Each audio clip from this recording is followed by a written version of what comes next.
Bismillahirrahmanirrahim. Assalamualaikum warahmatullahi wabarakatuh.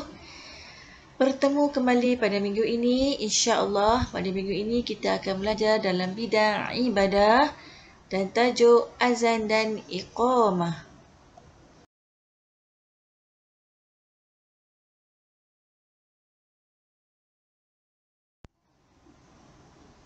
Okey, baiklah. Seterusnya pengertian azan.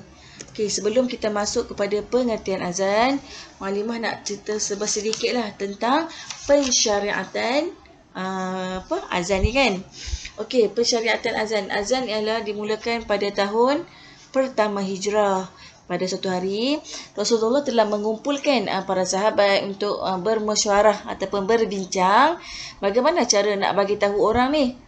Bagi tahu orang tentang masuknya waktu solat. Daripada orang berkumpul dekat masjid kan. Datanglah cadangan-cadangan daripada yang inilah orang ramai tadi.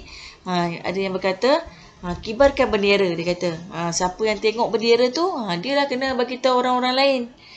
Kemudian bunyi trompet. Bunyi trompet tu macam mana? Orang Yahudi ni, biasa penganut agama Yahudi ni, dia akan bunyi trompet lah.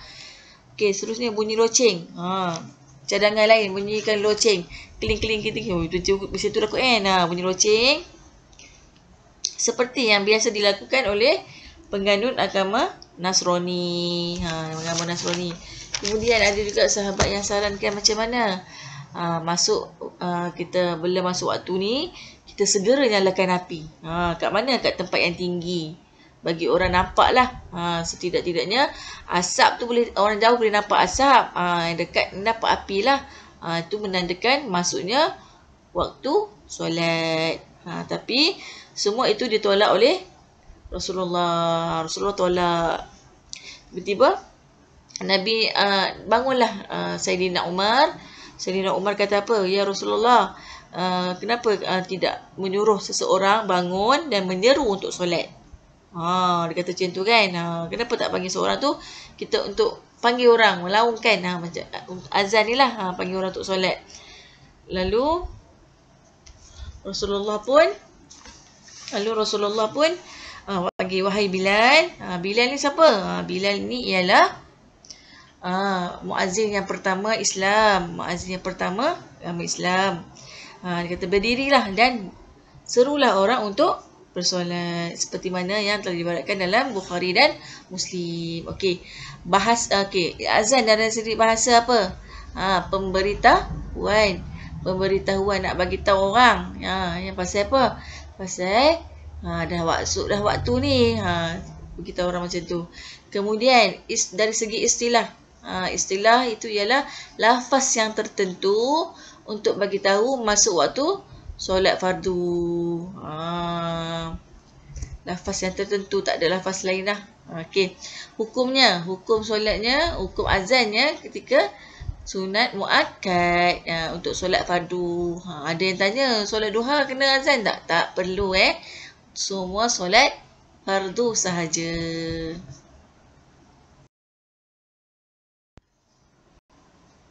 Seterusnya kita masuk kepada cara melafazkan dan menjawab azan dengan betul. Okey, boleh tengok dekat sini. Allahu Akbar, Allahu Akbar. Dan dalam masa yang sama kita jawab azan apa? Allahu Akbar, Allahu Akbar. Okey, dan sama juga kali kedua pun sama Allahu Akbar, Allah, kita jawab Allahu Akbar, Allahu Akbar.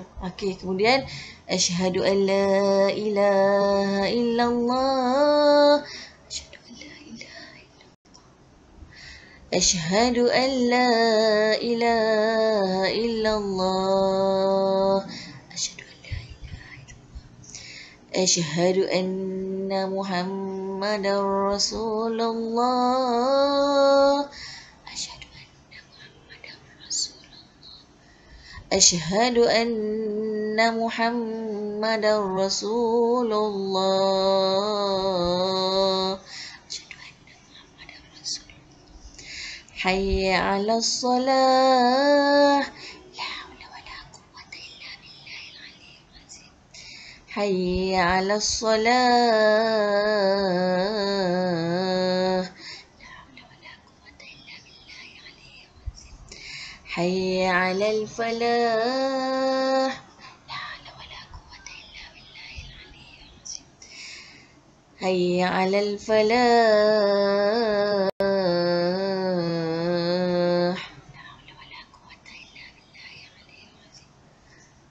Allahu Akbar, Allahu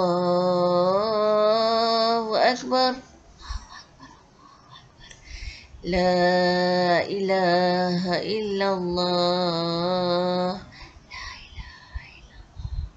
Demikianlah cara lafaz dan menjawab azan dengan betul. Dah tahu 4 kan?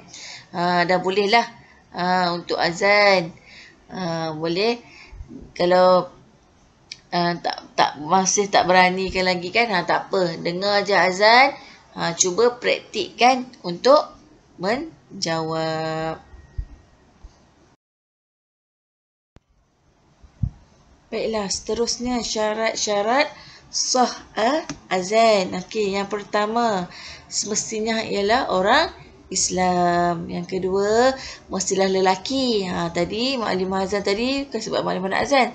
Bagi contoh, azan ni mestilah lelaki. Kemudian tertib. Tertib tu macam mana? Mestilah tak ada apa yang tertinggal, kalimah yang tertinggal, yang terlupa tak ada. Dia mesti benda yang straight sama je. Kemudian berturut-turut, ikut dia punya susunan. Kemudian dilafazkan dalam bahasa Arab.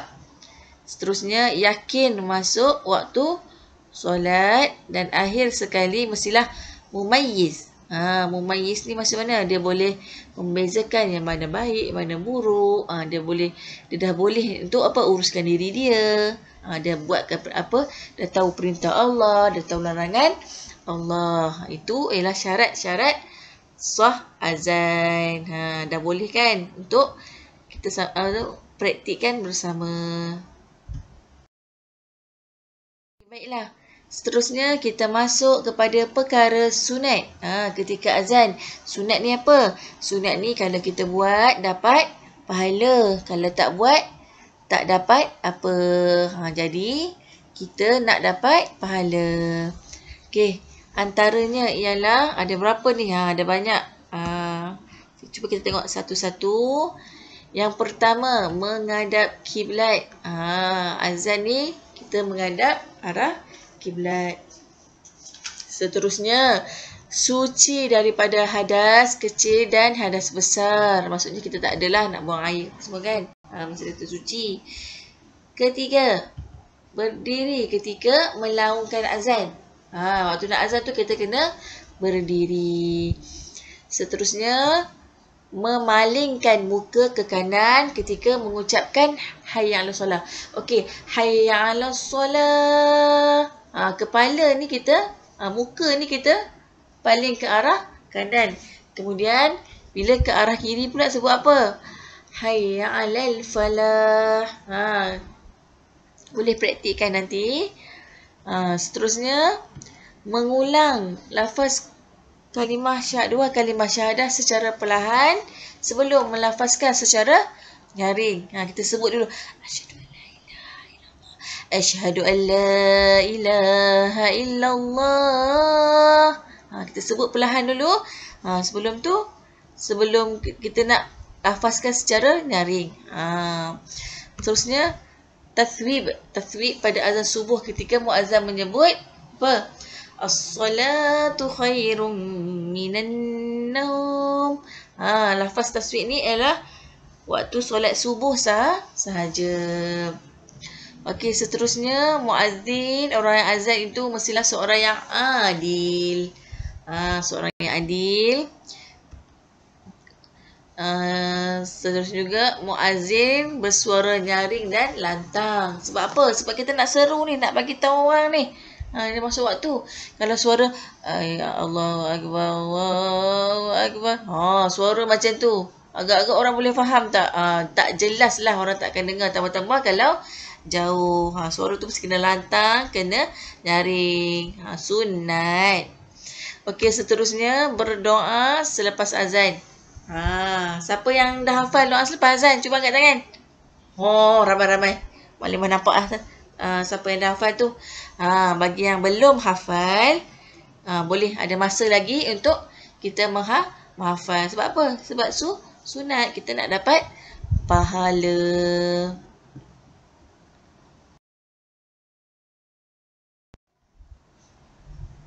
Seterusnya masuk kepada tujuan. Apa tujuan melaungkan azan? Yang pertama menandakan masuk waktu solat. Azan tu tanda waktu solat dan nak bagi tahu ke orang lah azan. Kemudian itulah mengajar orang ramai untuk menunaikan solat secara berjamaah. Bila dah kita azan tu, orang ramai-ramailah datang ke masjid untuk solat jemaah. Dan yang ketiga, menyeru manusia untuk menunaikan solat fardu. Baru azan dah ni, jom kita solat. Kita pun macam menyerulah. Kadang-kadang kita ralik buat kerja kan, tak sedar. Tak tengok jam pukul berapa. Tengok ada azan. Dah Zuhur. Masing-masing boleh menunaikan solat.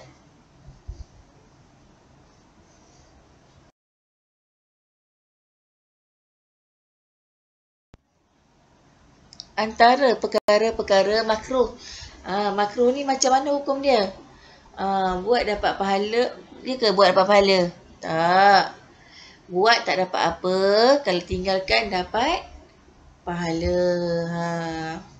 Dia tak berdosa tapi tak dapat apa-apa. Okey. Yang pertama apa? Yang pertama ialah azan ketika berhadas kecil dan besar. Waktu kita tak bolehlah berhadas. Kita kena suci. Yang kedua, azan oleh orang yang fasik. Yang fasik. Yang ketiga, duduk bagi yang tidak mampu berdiri. Kebanyakan sekarang kita tak pernah tengok lagi kan orang azan duduk kan. Semua yang berdiri. Yang seterusnya, keempat, azan oleh kanak-kanak yang belum memayis. Belum memayis lagi. Dia tak boleh bezakan yang mana baik, mana buruk. Tak boleh. Bukan tak boleh, dia makruh. Seeloknya ambil yang dah memayis. Dan bercakap-cakap tanpa keperluan. Tak ada apa-apa keperluan dia cakap-cakap. Ketika azan tu lah. Sepatutnya tak boleh, makruh. Dan yang terakhir, memanjangkan suara ketika sehingga berubah makna dan lafaz. Dia manjang-manjangkan baca. Dia nak buat lagu-lagu ke azan tu kan. Tak boleh lah. Takut berubah makna dan lafaz. Baiklah. Kita masuk ke slide yang seterusnya. Kegunaan azan dan iqamah selain pada solat. Selain pada solat dan selain pada solat ni, apa selalu orang buat untuk azan tu dan iqamah tu? Okey, yang pertama, apa dia? Menyambut kelahiran. Baby lahir, sama ada akan diazankan ataupun diiqamatkan. Ini yang pertama lah yang selalu orang Islam buat kan. Okey, yang ketiga, ketika kejadian mencemaskan seperti ribut, tsunami, kebakaran, malapetaka, selalu ribut lah kita dengar kan. Kalau macam ribut kuat kan, orang akan azan kan. Seterusnya yang ketiga, mengiringi orang musafir. Contoh macam mana? Macam nak pergi buat umrah ke kan. Selalunya kan orang akan azan, buat haji kan. Azan kat rumah kan.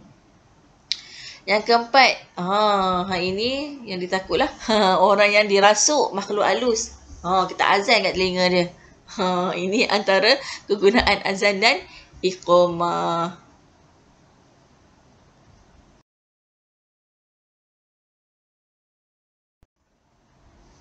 Baiklah, kita masuk kepada iqamah. Iqamah. Iqamah dari sudut bahasa ialah apa? Iqamah dari sudut bahasa ialah lafaz tertentu untuk segera mendirikan solat. Kalau orang dah iqamat tu tahulah dari mana nak semayang dah tu. Seterusnya merupakan dari segi istilah merupakan seruan kepada para jemaah untuk bersama-sama mengerjakan solat. Selalunya kalau azan orang pergi masjid. Lepas tu bukan terus solat.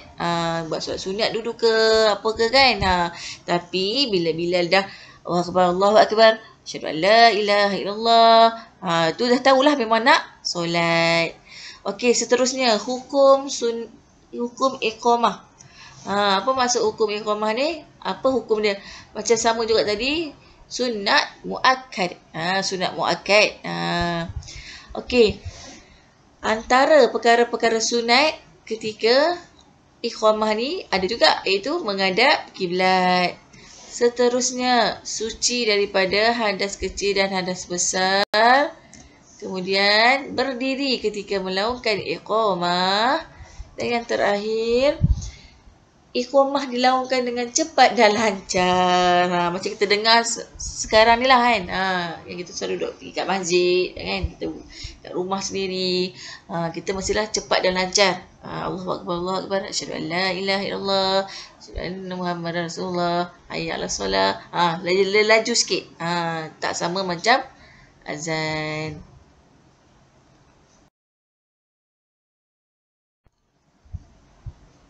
Baiklah, untuk yang terakhir sekali, Mu'allimah ada sediakan azan dan maksudnya sekali.